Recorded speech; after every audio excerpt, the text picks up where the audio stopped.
How many times in your life do you think you've said the words, "Give us this day our daily bread"? If you grew up in church saying the Lord's Prayer at Sunday service, at the dinner table, at a hospital bedside, it's probably in the thousands by now. Here's a question almost nobody ever stops to ask. What did Jesus actually mean by bread? Not the soft, white, almost sweet stuff most of us grab off a shelf today without a second thought. Something closer to the ground, something with the parts still in it that we've since learned how to strip away. Today we're counting down 8 ancient foods just like that one. Foods woven into scripture. Foods your grandparents' generation ate without a second thought. Foods modern nutrition science is only now circling back to confirm actually work the way people always assumed they did. And we're going to tell you exactly how to prepare each one, because most of us are quietly wasting the best part of these foods without ever realizing it. Stick with me all the way to number 1, because it's the food hiding inside that very verse. And what's been quietly removed from it might genuinely surprise you. One more thing before we start. Several of these might already be sitting in your cupboard right now, completely unused, or worse, thrown out with the trash without a second thought. Keep a mental list as we go. Let's get into it. Number 8. Millet. Ezekiel chapter 4. God gives the prophet a remarkably specific set of instructions. Not a metaphor, not a parable, an actual recipe. Take thou also unto thee wheat, and barley, and beans, and lentils, and millet, and spelt, and put them in one vessel, and make thee bread. 6 ingredients, named individually, in order it might be the closest thing to an actual cooking instruction found anywhere in Scripture. And sitting right there in the middle of that list, next to grains that get far more attention today, is millet. Millet doesn't get much respect in modern kitchens. It's often shelved right next to birdseed. If we're honest, treated as something you feed to chickens rather than something you'd cook for dinner yourself. That reputation does it a real disservice. A cup of cooked millet delivers approximately 77 milligrams of magnesium, putting it comfortably ahead of brown rice and most other grains people reach for out of habit rather than any real thought. Here's what makes millet worth a second look. After 60, specifically, it's naturally gentle on digestion and mildly alkaline forming, which matters more than most people realize, as digestive efficiency and stomach acid production both quietly decline with age. It's also naturally gluten-free, which makes it a genuine option for anyone who's had to give up wheat and has been missing a good hearty grain on their plate ever since. Ezekiel's recipe wasn't a random assortment either. Ancient bread makers combined multiple grains and legumes, specifically because no single crop reliably delivered complete nutrition on its own, especially not during famine or siege, which is precisely the desperate situation Ezekiel was symbolically acting out at the time. Combining several imperfect sources into one loaf was ancient food science, dressed up as prophecy. To cook it, rinse millet well, then toast it dry in a pot for 2 or 3 minutes before adding any liquid. That one small step brings out a nutty flavor that plain boiling never quite achieves on its own. Use about 2.5 cups of water per cup of millet. Bring it to a boil, then simmer covered for 20 minutes until fluffy. Use it anywhere you'd use rice or couscous, or let it cool into a scoopable porridge with a little cinnamon and fresh fruit stirred through. 6 grains, 1 vessel, 1 prophet, 1 strange and oddly specific instruction. Millet earned its place on that list a very long time ago. It's earned a place back on your table too. If you've only ever encountered millet as a filler ingredient in cheap birdseed, give it one honest try before writing it off for good. Most people who actually cook it properly, just once, quietly wonder why they waited so long.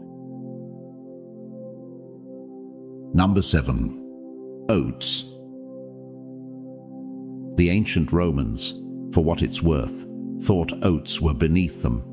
Roman writers described the oat-eating peoples to their north as barely civilized, feeding a grain to their livestock that respectable Roman households wouldn't have served at their own table. History, as it often does, had the last laugh. Those same barbarian oat-growing regions of northern Europe, Scotland especially, turned out to be onto something. Oats thrive in cold, wet, difficult growing conditions where wheat simply gives up, which made them the actual difference between survival and starvation through generations of hard winters that wheat farmers further south never had to face. Here's the number. A half cup of dry rolled oats, before cooking, delivers approximately 55 milligrams of magnesium, and oats bring something else to the table that's been studied about as thoroughly as any food on earth: beta-glucan, the same soluble fiber we talked about with barley. But oats are where the majority of the actual clinical research has been done. Multiple studies, going back decades, show that regular oat consumption measurably lowers LDL cholesterol, the kind most closely associated with heart disease risk. That's not folk wisdom passed down informally. That's some of the most repeated, replicated nutrition science that exists anywhere. Be honest with yourself for a second. When you picture oatmeal, are you picturing a pot your grandmother stirred by hand on the stove? Or are you picturing a paper packet with the word instant and a cartoon on the front? Because those two things are barely related to each other nutritionally. Instant flavored oatmeal packets are often loaded with added sugar and stripped of much of the fiber structure that makes real oats behave the way they do in your body. Here's how to do it properly. Choose steel-cut or old-fashioned rolled oats, never instant.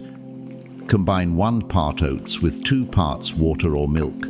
Bring to a gentle simmer and cook uncovered for 5 to 20 minutes depending on the cut, stirring every so often. Skip the sugar packet entirely. Instead, stir in a chopped date or 2, a small handful of walnuts, and a dusting of cinnamon. You'll get natural sweetness, good fat, and a genuinely filling breakfast that holds your blood sugar steady for hours, instead of spiking and crashing by 10 in the morning. The Romans thought this was a food for the uncivilized. Turns out it was simply ahead of its time, which is a strange thing to say about a grain that's thousands of years old. But here we are. Number 6. Sunflower seeds. Here's something you've probably actually watched happen and never thought twice about. Young sunflowers track the sun's movement across the sky, facing east in the morning and slowly rotating west by evening, then quietly swiveling back overnight to greet the sunrise all over again the next morning. It's a real documented botanical phenomenon called heliotropism, and it's part of why Native American peoples across the Great Plains treated the sunflower as sacred, cultivating it for well over 4,000 years, food, oil, dye, and medicine, all from one plant that seemed to genuinely worship the sky. An ounce of sunflower seeds, a small handful, delivers around 37 milligrams of magnesium, the most modest number on today's entire list. And worth saying plainly rather than dressing up, but magnesium isn't the reason this seed earns its spot here. Sunflower seeds are one of the single richest food sources of vitamin E on the planet, a fat-soluble antioxidant that works hand in hand with magnesium to protect cell membranes from the kind of oxidative damage that accelerates visible aging, and more importantly, contributes to inflammation in blood vessels and joints over time. Quick question: do you actually know what vitamin E does, beyond a vague sense that it's good for your skin? It's involved in immune function, in protecting the fats in your bloodstream from turning rancid inside your own arteries, and in supporting eye health as the years add up. It rarely gets the spotlight the way vitamin C or D does, and sunflower seeds are one of the easiest, cheapest ways to actually get a meaningful amount of it from real food rather than a capsule. They were never just a ballpark snack either, whatever stadium vendors have since turned them into. Roasted lightly and eaten out of the shell, cracked one at a time between your teeth, they were a genuine dietary staple for peoples who depended on getting the nutrition math right, with no room in their diet for anything that didn't earn its place. To get the most out of them, buy them raw or dry roasted, rather than heavily salted and oil roasted, and store them in the refrigerator, since their fat content turns rancid faster than you'd expect, sitting in a warm pantry. A small handful over a salad, blended into a homemade trail mix, or simply eaten plain out of hand, gets the job done. A flower that spends its whole youth turning toward the light. There's something worth sitting with in that image, whether or not you were looking for a metaphor today. Number 5. Peanuts. Quick bit of trivia to settle an old argument at your next family dinner. Peanuts are not tree nuts. They're not nuts at all, botanically speaking. They're legumes, part of the same family as beans and lentils, which is exactly why they grow underground instead of on a branch, and why someone with a tree nut allergy can sometimes tolerate them just fine, and vice versa. The name has simply stuck around so long that almost nobody stops to question it anymore.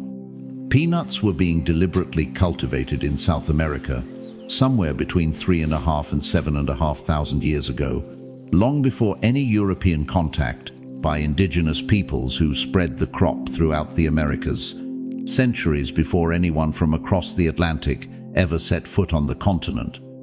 This wasn't a lucky accident involving a wild plant growing nearby. This was intentional agriculture, refined over an enormous span of time by people who understood exactly what they'd found. An ounce of dry roasted peanuts, about a small handful, delivers approximately 49 milligrams of magnesium, along with roughly 7 grams of protein, an unusually strong ratio for something this inexpensive and this widely available in any grocery store.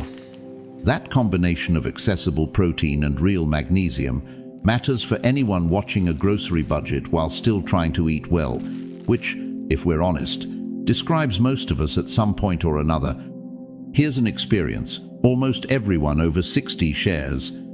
The awkward decade or two of hearing that eggs were bad, then fine again, that fat was the enemy, then wasn't, that everything you were taught about food growing up needed to be quietly walked back, one nutrient at a time. Peanuts mostly dodged that whiplash. They've been considered a solid, dependable protein source the entire time, through every dietary fashion that came and went around them. The preparation note here is simple but worth following. Choose plain roasted or raw peanuts, not the honey roasted or heavily salted varieties, where sugar and sodium quietly bury the actual nutrition underneath a layer of flavor coating. A small handful as a snack, stirred into a stir-fry, or blended into natural peanut butter with nothing added but the peanuts themselves and maybe a pinch of salt, is really all it takes to do this one right. Not danut, not fancy, not expensive. Just quietly reliable for thousands of years, the same way it still is today. Number 4. Edamame. Chinese agricultural tradition credits a legendary ruler named Shen Nong, sometimes translated as the Divine Farmer, with identifying the 5 sacred grains that would go on to sustain Chinese civilization: rice, wheat, barley, millet, and the soybean. Whether or not you take the legend itself literally, the soybean's actual cultivation history backs up the reverence it's been deliberately farmed across East Asia for somewhere around 5,000 years, making it one of the oldest domesticated crops, still eaten in roughly its original form today. Edamame is simply the young, still green soybean, harvested before it hardens and dries, steamed in the pod and eaten straight out of it. Half a cup delivers around 50 milligrams of magnesium, alongside about 9 grams of complete protein. Complete meaning it contains all 9 essential amino acids your body cannot produce on its own, a genuinely rare trait among plant foods. Now, you may have heard some conflicting things about soy over the years, so let's address it honestly rather than dance around it. Soy contains plant compounds called isoflavones, which loosely resemble estrogen in structure. Decades ago, that led to some real concern and a fair amount of overblown rumor about hormone effects. The research since then, taken as a whole across large population studies, has been considerably more reassuring than the early fear suggested, and soy remains a dietary staple for enormous, long-lived populations across East Asia to this day. As always, moderate, whole food amounts a bowl of edamame, not an isolated soy protein powder by the scoopful, is the sensible way to include it, and if you have specific hormone-related health concerns of your own, that's a fair and worthwhile conversation to have directly with your doctor. Setting all of that aside, here's the simple, uncontroversial part. Edamame is inexpensive, ready in about 5 minutes, and one of the easiest plant proteins on this entire list to actually enjoy eating. Buy it frozen, still in the pod, boil or steam for 4 to 5 minutes, and toss with flaky salt while still hot. Pinch the bean out of the pod with your teeth. One at a time. It's almost impossible to eat this one mindlessly in front of the television, which, frankly, might be part of its quiet charm. An emperor supposedly called it sacred 5,000 years ago. At the very least, it's a genuinely good way to spend 5 minutes before dinner tonight. Number 3. Cashews. Cashews are native to Brazil, not Asia, which surprises most people who've only ever known them as a fixture of Indian and Southeast Asian cooking. Portuguese explorers carried the cashew tree from Brazil to their trading colonies along the coast of India in the 1500s, originally just to help stop soil erosion on hillsides near their ports. Within a couple of centuries, the nut itself had been fully absorbed into Indian cuisine and traditional Ayurvedic medicine, prized for its rich, buttery fat, and worked into everything from festival sweets to medicinal pastes. A tree planted simply to hold dirt in place ended up reshaping the cuisine of an entire subcontinent. An ounce of cashews, about 18 whole nuts, delivers somewhere between 75 and 85 milligrams of magnesium, one of the stronger numbers on today's list, by a comfortable margin. They also bring a genuinely impressive amount of copper and iron along for the ride. Copper, in particular, is a mineral almost nobody thinks about, but it's essential for forming red blood cells and maintaining the health of your blood vessels and connective tissue, and a meaningful number of older adults quietly run low on it, without ever realizing why they feel the way they do. Here's a small kitchen trick worth knowing. Raw cashews, soaked in water for a couple of hours, blend down into a shockingly smooth, creamy base for sauces, dressings, and dairy-free alternatives to sour cream or cheese, a trick borrowed from plant-based cooking that works beautifully, even if you have zero interest in giving up dairy yourself. It's simply a good way to add richness and real minerals to a dish without reaching for heavy cream. Have you ever noticed cashews are almost never sold in the shell, the way almonds, walnuts, and pistachios often are? There's a genuine reason for that. The shell contains a caustic oil that has to be carefully removed through a roasting process before the nut inside is safe to touch, let alone eat. That's actually unusual in the nut world, and it's part of why cashews have traditionally cost more than their cousins on the shelf. Someone has already done difficult, slightly hazardous work on your behalf, long before that bag ever reaches the store. Buy them raw or dry roasted, unsalted if you can find them, and store them in the refrigerator.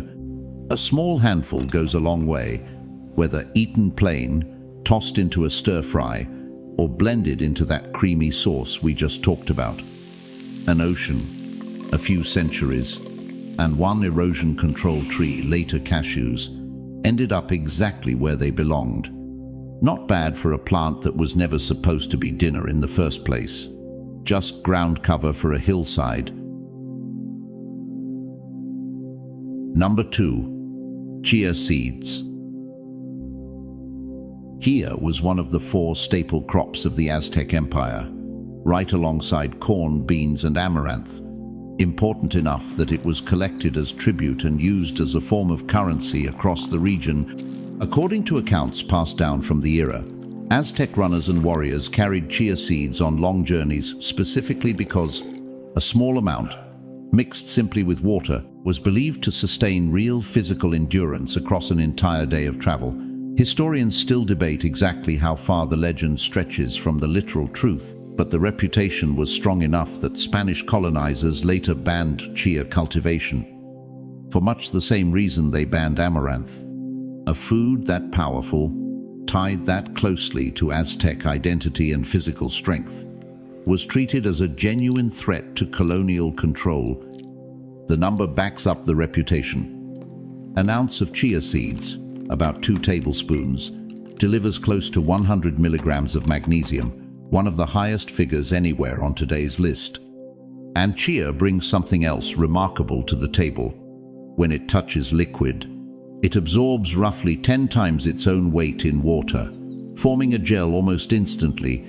That gel-forming fiber slows digestion and the release of sugar into your bloodstream after a meal, which is part of why chia has been genuinely useful in real research on blood sugar stability, not just anecdotally popular online. Chia is also one of the richest plant sources of alpha-linolenic acid, the plant-based omega-3 fat your body uses to help manage inflammation throughout the cardiovascular system. Paired with that already high magnesium content, you end up with a single seed working on heart health from 2 separate angles at once.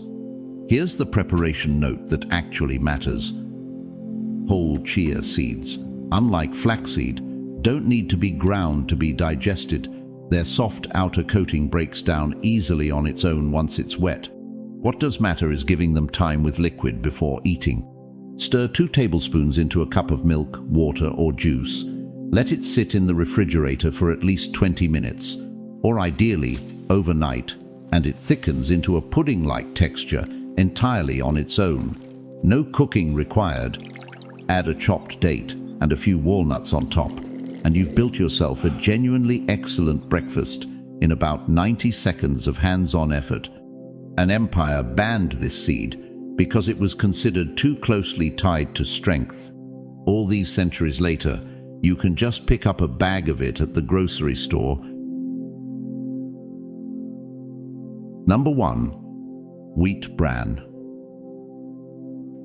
Remember how we opened tonight with the words, "Give us this day our daily bread." Here's the twist. The outer layer of the wheat kernel, the bran, the rough, fibrous part that white flour manufacturing strips away and sells off separately or simply discards entirely, is where the overwhelming majority of that kernel's magnesium actually lives. When wheat is milled down into the soft, white, endlessly fluffy flour most bread has been made from for roughly the last century, the bran is one of the very first things removed. What's left behind is, nutritionally speaking, a shadow of the original grain, dressed up to look and taste like considerably more than it actually is. Here's the number, and it's genuinely one of the most dramatic figures across this entire 2-part series. A single ounce of wheat bran, roughly a quarter cup, delivers approximately 170 milligrams of magnesium. That's not a typo. That's close to half of an entire day's requirement, sitting inside one small scoop of something most of us have never once deliberately purchased in our lives. For most of human history, and for the entire span of biblical history specifically, bread simply was whole grain. There was no industrial process capable of stripping the bran away at scale. No reason anyone would have wanted to throw away a third of their food's nutritional value on purpose. The white, refined loaf most of us grew up thinking of as real bread is actually a fairly recent invention, barely more than 100 years old. The bread Ruth would have eaten out in Boaz's fields, the bread multiplied from 5 barley loaves on a hillside in Galilee, the daily bread Jesus taught an entire faith to pray for. None of it looked or behaved anything like a slice of supermarket white bread does today. Here's how to actually bring this back into your life, without overhauling your whole kitchen. Sprinkle 2 tablespoons of wheat bran into your morning oatmeal, your yogurt, or a smoothie. It has a mild, faintly nutty taste that disappears into almost anything you add it to. Choose bread labeled 100% whole wheat, not simply wheat, since wheat bread on its own can legally still be made mostly from refined flour, with a little brown coloring added for appearance. Better yet, when a recipe calls for flour, replace a quarter of it with wheat bran, and you'll barely notice a difference in taste, while meaningfully changing what's actually inside the finished loaf. Every single time you choose the whole version over the stripped one, you're recovering something that was simply normal for every generation before ours. Nothing exotic, nothing complicated, just bread the way it always used to be, long before anyone learned how to take the best part out and sell it separately. So there they are, 8 more foods, 8 more stories, and the same quiet thread running underneath every single one of them. Here's what's worth remembering. Magnesium is involved in over 300 separate processes inside your body, and not one food on today's list delivered it as an isolated, manufactured pill. Every single one delivered it, wrapped inside real food fiber, companion minerals, and plant compounds, working together the way they were always meant to. That's simply not something you can fully replicate by opening a supplement bottle, no matter how convincing the label looks on the shelf. Nothing we covered today is actually new. Shenong supposedly knew about soybeans 5,000 years ago. Aztec runners knew about chia long before anyone across the ocean had heard the word. Whoever first ground wheat into bread by hand knew, without needing a single laboratory, that keeping the whole grain intact made a real difference in how people actually felt afterward. We didn't discover anything today. We simply remembered it, together, for about half an hour, and every one of these 8, without exception, is sitting on an ordinary shelf at an ordinary grocery store, priced at a few dollars, exactly the way it's been waiting for people for thousands of years.